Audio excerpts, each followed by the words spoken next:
जय हिंद। कैसे हैं आप? जो हमारी प्रीवियस क्लास थी जिसमें हमने लेटर वैदिक पीरियड के बारे में बात की थी, या हम कह सकते हैं उत्तर वैदिक काल पर हमने जो उसका जो पॉलिटिकल जो स्ट्रक्चर था या राजनीतिक संरचना थी उस पर हमने बात की थी। अब हम बात करेंगे कि जो लेटर वैदिक पीरियड था उसकी इकोनॉमिक कंडीशन कैसी थी, या हम कह सकते हैं कि लेटर वैदिक पीरियड में या उत्तर वैदिक काल में जो आर्थिक संरचना थी या आर्थिक ढांचा था वह कैसा था, अर्थव्यवस्था कैसी थी।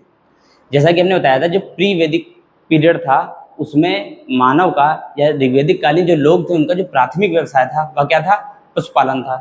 सेकेंडरी हमने व्यवसाय देखा था उनका क्या था, कृषि था या एग्रीकल्चर था। यहाँ पे चीज़ें क्या हो जाती हैं, बदल जाती हैं। यहाँ पे हम क्या देखते हैं, जो प्राइमरी प्राइमरी इनका जो व्यवसाय होता है वह क्या हो जाता है, कृषि।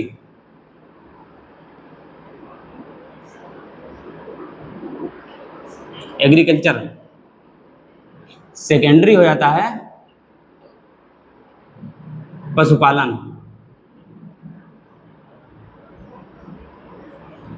जैसा कि हमने प्रीवियस जो हमारी क्लास थी जहां पर हमने पॉलिटिकल स्ट्रक्चर के बारे में बात की थी, किस तरीके से 1000 बीसीई में जो लोहे की खोज होती है वह मानव जीवन को बदल देती है। 1000 बीसीई में जो खोज होती है लोहे की, वह कैसे जो ऋग्वैदिक पीरियड था जहां मानव पशुपालन था उसे कैसे एक कृषि आधारित अर्थव्यवस्था में बदल देता है।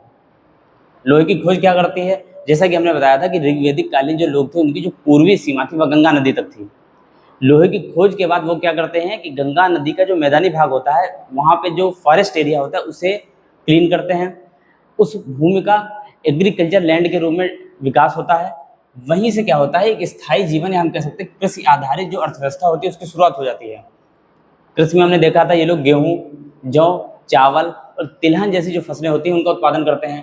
तो हमने यहाँ पे क्या देख लिया है, कृषि की शुरुआत हमें यहाँ पर देखने को मिलती है।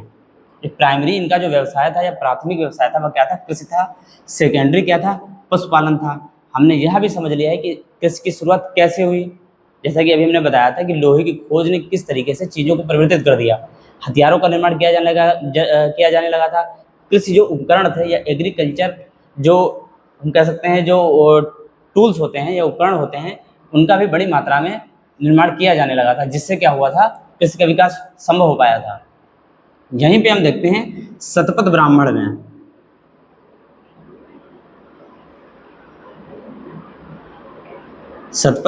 में कृषि संबंधी जो विधियां होती हैं, कृषि संबंधी विधियों का क्रमबद्ध विवरण हमें देखने को मिलता है। क्रमबद्ध विवरण हमने क्या देखा कि शतपथ जो ब्राह्मण ग्रंथ है, ये यजुर्वेद का जो ब्राह्मण ग्रंथ किस वेद का है, यजुर्वेद का। जानकारी हमें यजुर्वेद से किस कालखंड की मिलती है, लेटर वैदिक पीरियड की। तो वहाँ का जो शतपथ ब्राह्मण है वहाँ से हमें क्या पता चलता है, कृषि संबंधित जो विधियाँ थी उनका क्रमबद्ध विवरण हमें देखने को मिलता है। तो हमने क्या देख लिया है कि जो यजुर्वेद था उसका जो ब्राह्मण ग्रंथ था शतपथ, वहाँ पर कृषि संबंधी विधियों का हमें पता चलता है। कृषि के बारे में हमने देखा कि प्राइमरी व्यवसाय था। साथ में अब हम यहाँ देखेंगे कि व्यवसायिक संबंधी जो गतिविधियाँ थी, व्यवसायिक संबंधी गतिविधियाँ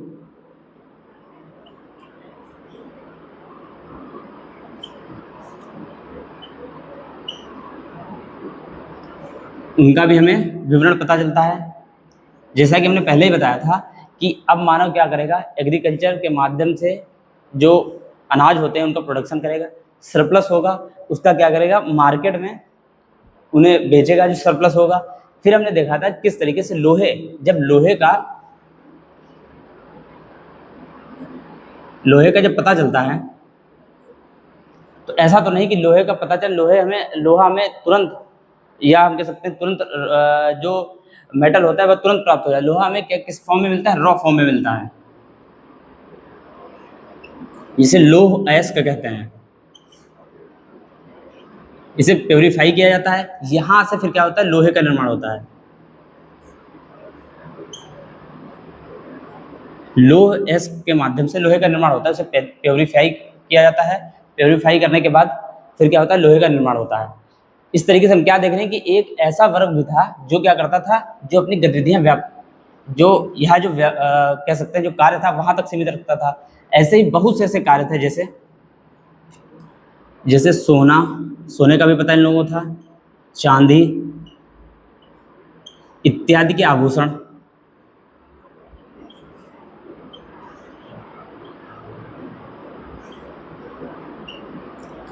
फिर क्या देखते हैं, बेशकीमती पत्थर।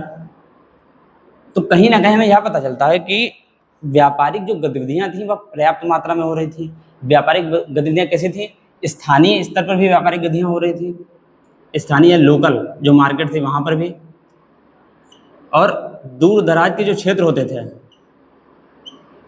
जो दूर दराज के क्षेत्र होते थे वहां पर भी व्यापारिक गतिविधियां होती थी, या लोग एक स्थान से दूसरे स्थान तक व्यापार करने के लिए जाते थे।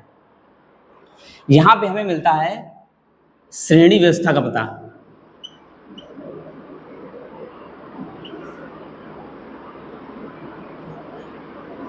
श्रेणी व्यवस्था का पता चलता है। गिल्ड सिस्टम एक कैसा सिस्टम था? व्यापारिक वर्ग क्या करते हैं, व्यापारिक वर्ग अपने आप को एक समूह के रूप में व्यवस्थित कर लेते हैं और वह एक स्थान से दूसरे स्थान जाते हैं।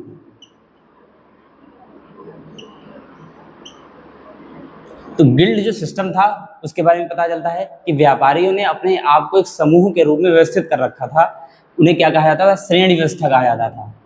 इस श्रेणी का जो प्रमुख होता था उसे क्या कहा जाता था, ज्येष्ठक। जो श्रेणी व्यवस्था का प्रमुख होता था उसे क्या कहा जाता था, ज्येष्ठक कहा जाता था। तो हमने क्या देखा कि व्यापारिक गतिविधियां भी पर्याप्त मात्रा में हो रही थी, चाहे वो आभूषण हो, सोने चांदी इत्यादि के, या फिर हथियारों का निर्माण, क्योंकि हथियारों का निर्माण करने के लिए भी आपको एक वर्ग विशेष की आवश्यकता होगी। ऐसा नहीं है कि सब जाके यही कार्य करने लगे।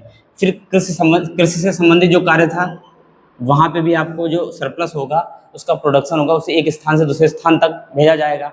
फिर जो सरप्लस होता था उसे स्टोर करने के लिए भी, जो अनाज का जो प्रोडक्शन होता था,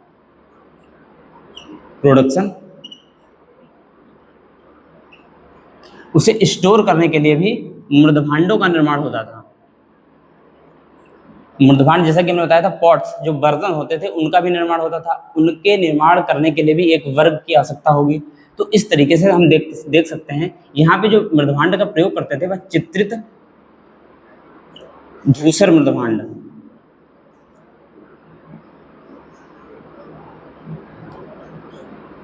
चित्रित धूसर मृदभांड का प्रयोग किया जाता था।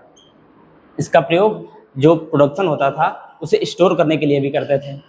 तो हमने देख लिया है कि किस तरीके से जो मृदभांडों का जो जब निर्माण होगा तो एक वर्ग की आवश्यकता होगी, फिर मृदभांडों का क्रय और विक्रय किया जाएगा। फिर हम देखा व्यापारिक जो गतिविधियां थी उसमें जो लोहे का जो प्रोडक्शन होता था उस प्रोडक्शन किया जाता था, उससे हथियारों का, उपकरणों का, कृषि संबंधी जो उपकरण थे उनका निर्माण किया जाता था। फिर यहाँ पे जब कृषि एक स्थायी जीवन की शुरुआत करती है, यह स्थायी जीवन, इस स्थायी जीवन के कारण क्या होता है, जो संपत्ति का निजीकरण,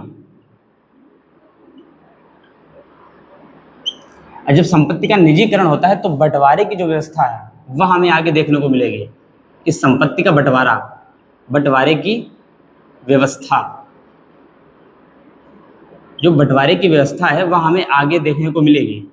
क्यों मिलेगी? क्योंकि अब संपत्ति का क्या होता है, निजीकरण हो जाता है। निजीकरण के लिए क्या होता है, जो निजीकरण की जो संपत्ति होती है उसका बंटवारा होता है। अब बंटवारे की व्यवस्था में क्या होगा कि जो लेटर वैदिक पीरियड था उसके अंत में हमें बंटवारे की व्यवस्था भी देखने को मिलेगी। तो हमने क्या देखा, इकोनॉमिक जो स्ट्रक्चर था वो कैसा था, अर्थव्यवस्था कैसी थी। प्राइमरी जो सेक्टर था वो क्या था, कृषि था, एग्रीकल्चर था। सेकेंडरी हमने देखा पशुपालन था, पशुपालन ये लोग कर रहे थे। आर्थिक गतिविधियों में हमने देखा कृषि संबंधी जो गतिविधियां थी उनमें यहाँ लोग संलग्न थे। इसकी जो जानकारी हमें कहाँ से मिलती है, शतपथ ब्राह्मण जो ग्रंथ है वहाँ से हमें मिलती है कि यह लोग क्रमबद्ध तरीके से कृषि का विकास करते थे। व्यवसायिक गतिविधियां भी हमने देख ली हैं। व्यवसायिक गतिविधियां में स्थानीय स्तर पर लोकल जो ट्रेड होता था वो भी होता था, और जो दूर दराज के क्षेत्र में भी जो व्यापार होता था वो भी होता था। और दूर दराज के क्षेत्र में व्यापार करने के लिए व्यवसायिक समूह की आवश्यकता होगी। व्यवसायिक लोग क्या करते थे, अपने आप को एक समूह के रूप में संगठित कर लेते थे, जिसे क्या कहा जाता, श्रेणी व्यवस्था कहा जाता था। श्रेणी व्यवस्था में जो प्रमुख होता था उसे क्या कहा जाता, ज्येष्ठक कहा जाता। इस पूरे सिस्टम को गिल्ड सिस्टम कहा जाता था। मृदभांड को हमने देख लिया कि किस तरीके से जो पॉट्स थे उनका निर्माण होता था, उनका सेल और जो खरीदा या बेचा जाता था वह सब कार्य होते थे। उनका उपयोग अनाज को स्टोर करने के लिए होता था। फिर हमने देखा कि लोहे का उपयोग किस तरीके से मानव जीवन को बदल देता है। लोह एस्क हमें रॉ फॉर्म में मिलता है, लोहे जिससे क्या किया जाता है, लोहे का निर्माण किया जाता है। तो हमने इस तरीके से पूरी जो आर्थिक गतिविधियां थी वह देख ली हैं कि लेटर वैदिक पीरियड का जो इकोनॉमिकल जो स्ट्रक्चर था वो कैसा था। अब हमारी जो नेक्स्ट क्लास होगी उसमें हम क्या बात करेंगे, सोशल स्ट्रक्चर के बारे में।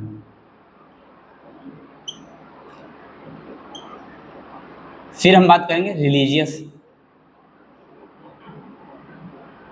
स्ट्रक्चर जो था उस पर बात करेंगे। इस तरीके से जो हमारा लेटर वैदिक पीरियड है वह जो टॉपिक है, वो चैप्टर है, वह पूरी तरीके से समाप्त हो जाएगा। फिर हम बढ़ेंगे महाजनपद काल पर। उसके बाद हम बात करेंगे जो बौद्ध और जैन धर्म की शुरुआत किन परिस्थितियों में होती है।